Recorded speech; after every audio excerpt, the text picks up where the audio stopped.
Hello, yes, je suis en direct. Alors, j'avoue que là, je suis contente que ça fonctionne parce que d'habitude, je fais avec mon ordinateur et là, je fais avec mon téléphone, ce Facebook Live. Alors, comment allez-vous? J'espère que ça va. En tout cas, moi, ça va et j'espère en tout cas que vos projets immobiliers, peu importe lesquels ils sont, que ça avance. En tout cas, si vous êtes dans ce groupe, l'immobilier en conscience, c'est que directement ou indirectement, maintenant ou dans le futur, vous avez un projet immobilier ou que l'immobilier, d'une façon ou d'une autre, vous intéresse. Donc, merci en tout cas d'être là. Cette vidéo est diffusée que dans ce groupe. Donc, si vous avez des gens qui sont intéressés, demandez-leur de rejoindre ce groupe pour ces vidéos, les vidéos passées et les vidéos futures, parce qu'il y en aura d'autres évidemment. Alors, aujourd'hui, je parle d'un sujet qui me tient vraiment à cœur et tellement de gens me parlent de ça en fait. Et donc, de quoi les gens me parlent? Eh bien, ils me disent, Laurence, je loue et je ne veux pas investir de l'argent. Pourquoi est-ce que je referai la peinture chez moi ou dans une chambre? Pourquoi est-ce que je ferai une réparation? Pourquoi est-ce que je ferai des travaux d'amélioration? Je loue et c'est une perte d'argent. C'est une perte d'argent. Alors aujourd'hui, je veux vraiment parler de ça. La première chose, et pour moi c'est le principe, que vous louez ou que vous êtes propriétaire, quand vous partirez un jour, cette maison, vous ne l'emmènerez pas avec vous. Donc, quand quelqu'un me dit « je ne veux pas investir parce que je vais perdre de l'argent », dans l'absolu, à un moment donné, on perdra ce que nous avons puisqu'on partira. Bonjour Antonella. Alors, la vraie question, c'est pas « je ne veux pas investir parce que je ne veux pas perdre de l'argent », mais la vraie question, c'est qu'est-ce que je ne suis pas prête à recevoir de ma maison, qu'elle a envie de me donner, et comment est-ce que serait ma vie si je recevais ce que ma maison était en train de me donner comme information? De mon point de vue, investir de l'argent dans une maison que l'on loue, que l'on possède, qu'un ami nous a emprunté pendant 3 mois, pendant 6 mois, c'est à propos de prendre soin de soi, prendre soin de son corps et prendre soin de la planète. Votre maison est directement conçue de matériaux qui viennent de la planète. La planète Terre nous a donné de la pierre, du sable, les matériaux pour la peinture, tout ce qui constitue votre maison. Ça n'est pas tombé, je veux dire, ça provient de la nature, ça provient de la terre, directement ou indirectement. Du coup, quand vous prenez soin de votre maison, ça veut dire que vous prenez soin de la terre. Et qu'est-ce qui se passe quand vous prenez soin de la terre? La terre vous remercie et la terre vous contribue encore plus. Et quand vous prenez soin de votre maison, vous prenez soin avant tout de votre corps. Et quand vous prenez soin de votre corps, vous prenez soin de votre vie. Tout est lié. Il n'y a pas ma maison là, mon corps là-bas, mon travail là-bas. Tout est lié. Quand vous prenez soin d'une chose, ça va impacter toutes les autres choses dans votre vie. Et quand vous ne prenez pas soin de quelque chose, ça impacte aussi d'autres domaines de votre vie. Et c'est là toute la beauté de ça. En fait, c'est que vous n'avez pas besoin de prendre soin de 50 000 choses à la fois, parce que vous prenez soin d'une chose et en étant connecté au fait que quand vous prenez soin de votre maison, vous prenez soin aussi de vous et vous prenez soin de la planète, alors tout peut évoluer. Alors le sujet d'aujourd'hui qui est « je ne veux pas investir de l'argent parce que je loue », si vous avez ce point de vue, c'est ok, d'accord? Il ne s'agit pas de vous juger. Et si vous avez de point de vue, de toutes les façons, c'est même pas de votre faute, puisque c'est comme ça que l'on a grandi, c'est ce que l'on nous a toujours dit. En tout cas, moi, c'est ce que l'on m'a toujours dit. D'ailleurs, la maison dans laquelle je vis en ce moment, ce n'est pas la mienne. Je la loue. Et dès qu'on est rentré, en fait, il y a eu des pièces, il y a eu 2 pièces d'ailleurs, que l'on a refait des travaux et que l'on a investi, je ne sais pas, je crois quelque chose comme 1500, 2000 euros, en gros, d'accord. En plus, on ne vit pas dans ces pièces au quotidien.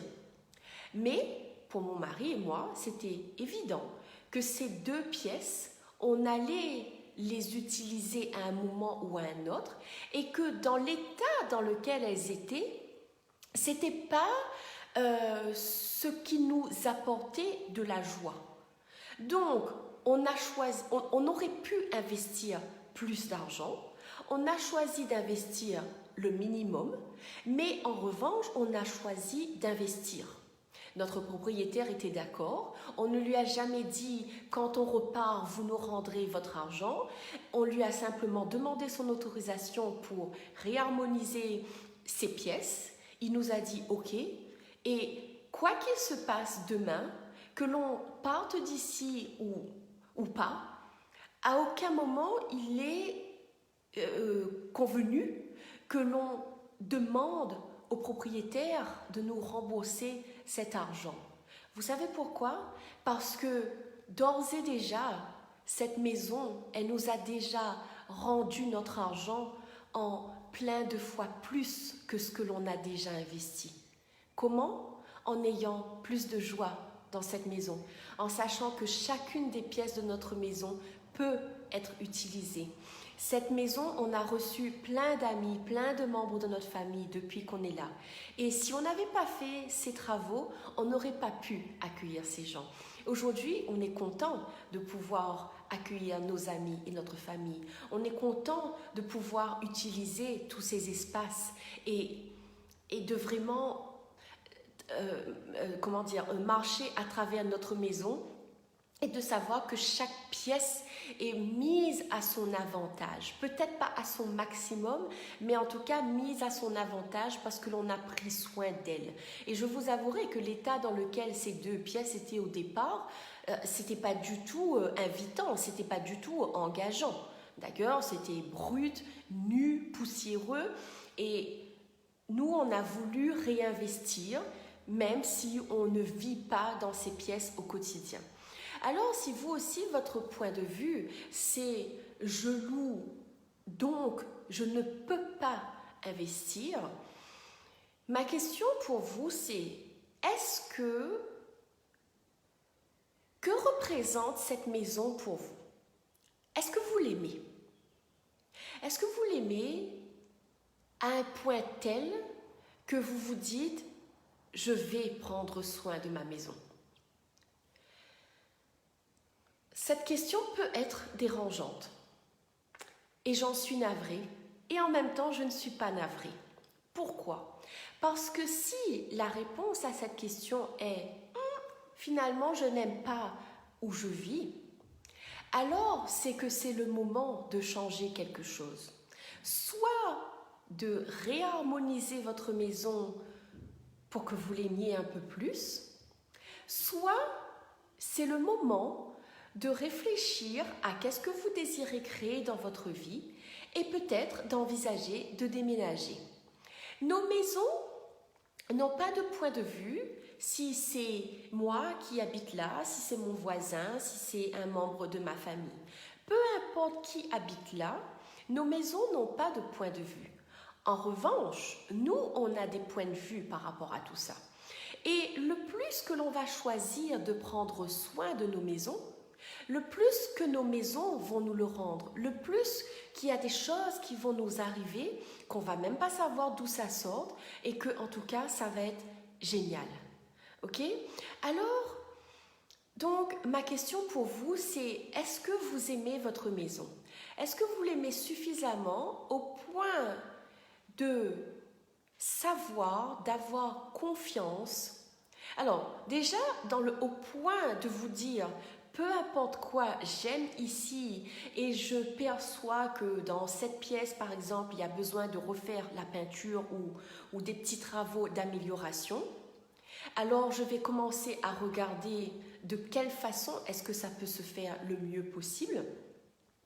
Et donc, à partir de là, me dire que peu importe quoi, je vais améliorer cette maison, je vais prendre soin d'elle parce que j'aime cette maison. Et comme je vous l'ai dit, si vous réalisez que finalement, j'aime pas cette maison ou j'ai pas l'intention de rester là encore très longtemps, alors le cadeau de votre maison, c'est de vous dire « Ok, et maintenant, qu'est-ce que tu choisis ?» Donc maintenant, je vous pose la question, qu'est-ce que vous choisissez maintenant que vous vous en êtes rendu compte que vous n'aimez pas tant que ça cette maison ou que vous n'envisagez pas de rester très longtemps là-dedans? Qu'est-ce que vous pouvez faire maintenant? Qu'est-ce que vous pouvez choisir de différent? Où est-ce que vous avez envie d'aller vivre? Qu'est-ce que vous voulez faire dans votre vie que vous n'avez jamais fait auparavant? Nos maisons sont le soutien, le support, la base de notre vie. Si on ne vivait pas dans une maison, on aurait été SDF. Donc, que vous soyez propriétaire, locataire, qu'on vous a prêté une maison, la question n'est pas là. La question est, qu'est-ce que cette maison représente pour moi? Et vous savez, en toute vulnérabilité, les gens qui viennent vers moi me disent « Mais Laurence, j'ai jamais vu ma maison sous cet angle. » Oui, vous avez raison. Parce qu'on ne vous a jamais appris que votre maison était consciente, que votre maison pouvait communiquer avec vous, non pas à travers des mots, bien entendu, mais à travers des sensations, à travers des émotions dans votre corps, à travers ce que votre conjoint, ce que vos enfants peuvent vous dire. Tout ça, ce sont les messages de votre maison. La question est, est-ce que vous êtes prêt à entendre les messages de votre maison? Et est-ce que vous êtes prêt à lui demander de vous montrer comment faire pour être mieux, pour que ce soit plus facile, plus joyeux, pour avoir plus d'aisance pour faire vos travaux, pour... Qu'est-ce que vous pouvez faire? Qu'est-ce que vous pouvez faire dans votre maison que vous n'avez jamais imaginé et qui va totalement au-delà de l'argent? Parce que l'argent, comme on le dit, c'est le nerf de la guerre, d'accord? L'argent. Je ne peux pas investir de l'argent parce que je loue, parce que ce n'est pas à moi. La réalité, c'est que tous les mois, quand vous payez votre loyer, vous perdez de l'argent, dans le sens que cet argent, il ne vous reviendra plus. D'accord? C'est fini. Votre loyer du mois dernier, c'est fini. Donc, c'est vrai que quand on est propriétaire, on se dit que le crédit que l'on met tous les mois, en fait, cette maison, elle est à nous. D'accord? Et quand on aura fini de payer notre crédit, cette maison, elle est à nous. Ça, c'est vrai. Ça, c'est indéniable. Mais quand vous passez mettre de l'essence dans votre voiture, c'est fini. Quand vous allez acheter à manger, c'est fini. Alors, pourquoi est-ce que investir quelques centaines d'euros dans votre maison pour être mieux serait un obstacle, alors que tous les jours vous dépensez de l'argent et c'est fini? Ok? Alors, donc voilà, mon invitation pour vous, c'est vraiment de regarder votre maison sous un autre angle et de dire est-ce que mon bien-être, mon bonheur et le bonheur de ma famille vaut 200 € que je dois mettre pour réparer je ne sais pas quoi? Ou est-ce que mon bonheur et celui de ma famille ne vaut pas 200 €? Et qu'est-ce qui est possible pour que ces 200 € que vous allez investir dans des murs qui ne sont pas à vous, qu'est-ce qu'il faudrait pour récupérer ces 200 € sous la forme d'argent ou sous une autre forme? Qu'est-ce qui est possible que vous ne savez pas et que vous n'avez pas du tout confiance? Et est-ce que vous êtes prêt à commencer à communiquer avec votre maison, avec la terre, avec la conscience, et de demander quoi d'autre est possible? Waouh! En tout cas, s'il y a vraiment quelque chose que je peux dire, c'est que le plus que je suis consciente des maisons, le plus qu'il y a des choses qui changent dans ma vie. Le plus que mes clientes utilisent mes outils et mettent de la conscience dans leur maison, le plus leur vie change. Et comment dire? C'est pas, des fois c'est subtil, des fois on n'a pas de mots pour expliquer. Mais en tout état de cause, s'il y a vraiment une idée à retenir ici, c'est que votre maison, elle est consciente. Votre maison fait partie, est comme toutes les molécules sur cette planète. Et le plus que vous prenez soin d'elle, le plus qu'elle aura du plaisir à contribuer à vous et à votre famille. La vraie question n'est pas est-ce que c'est possible? La vraie question c'est est-ce que vous allez choisir ça? Est-ce que vous êtes prêt à avoir cette aisance et cette joie chez vous qu'on ne vous a jamais dit qui était possible en réalité? Waouh! Je ne sais pas comment ça va pour vous. Mettez dans le chat, en tout cas, que vous écoutez en direct ou en replay. Mettez dans le chat, dites-moi comment ça va. Si vous avez des questions, mettez dans le chat et j'y répondrai. En tout cas, mon invitation à travers ce groupe L'Immobilier en conscience, il y a bien le mot en conscience, et c'est vraiment d'inviter chacun et chacune à mettre de la conscience dans son chez-soi, dans sa maison et dans tout ce qu'il fait de façon générale. Alors ce groupe, comme je l'ai dit tout à l'heure, est spécialement dédié à l'immobilier en conscience. Ma mission est de vous accompagner à travers mes différents programmes de coaching ou mes différents calls en ligne que je fais à justement avancer dans vos projets immobiliers, que ce soit vendre un bien, acheter un bien ou simplement, j'ai envie de dire, être chez vous et de créer un espace qui sera vraiment un soutien inestimable dans votre vie. Alors, ça, c'est ce que j'adore, ça, c'est ce qui me fait kiffer dans mon métier et dans ma vie en général. Et si vous avez un projet, que vous êtes coincé dans ce projet et que vous avez envie d'en parler avec moi, alors je me ferai un plaisir. C'est tout pour aujourd'hui. Je mettrai donc en dessous de la vidéo le lien si vous souhaitez une séance avec moi, donc une séance pour discuter de vos projets et de voir comment est-ce que l'on peut travailler ensemble. Donc je mettrai le lien, il y a des créneaux qui sont ouverts, c'est facile, ça dure 20-30 minutes et ça peut vraiment vous permettre de regarder votre projet immobilier sous un angle totalement nouveau. Voilà, c'est tout pour aujourd'hui. Je vous souhaite une belle après-midi et je vous dis à bientôt pour une nouvelle vidéo. Bye bye!